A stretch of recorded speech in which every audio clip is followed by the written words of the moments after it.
I'm taking a long road trip to transport a neglected Great Pyrenees who was locked up for 2 years in a small box to his forever, so come with me.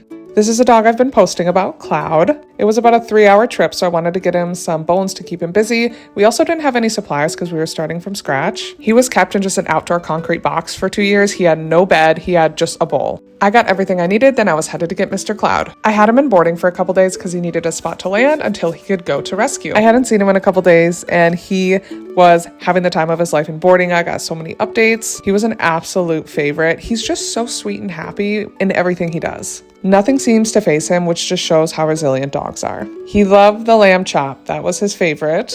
And then him and I were on our way. He had his bone, but then he realized I had McDonald's fries, and so obviously I had to give him some. He rode great. He wanted to be pet the whole time, so I had at least one hand on him the whole 3 hours.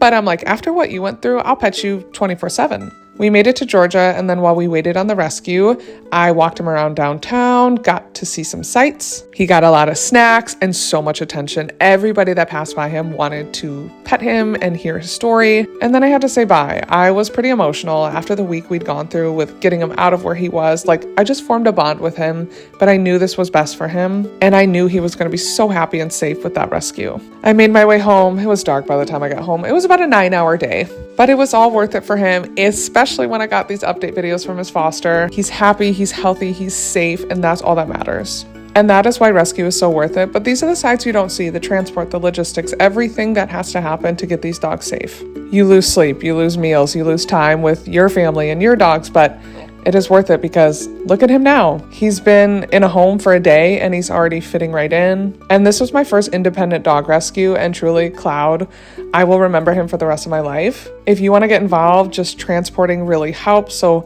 please get involved any way you can because it's so worth it.